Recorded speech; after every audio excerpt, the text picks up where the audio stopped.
Okupansi Hotel Melia Makassar yang merupakan salah satu hotel berbintang bergaya modern klasik ini mencapai target penjualan 100% hingga 31 Desember 2019. Tak hanya paket kamar, paket gala dinner serta dinding bar laku keras di malam tahun baru. Markom Manajer Hotel Melia, Marta, mengakui 135 kamar Melia Makassar telah laku terjual. Itu artinya okupansi hotel di malam pergantian tahun baru mencapai target, yakni 100%.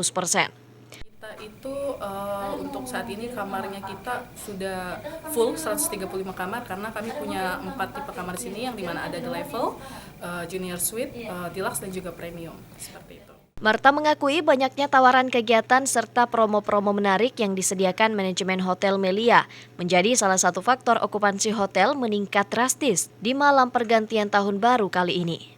Terpantau sejak Selasa malam 31 Desember 2019, tamu-tamu yang melakukan check-in di Hotel Melia bukan hanya berasal dari dalam negeri atau daerah di Sulsel, namun juga tamu dari mancanegara yang menjadikan Hotel Melia sebagai pilihan untuk menikmati pergantian tahun.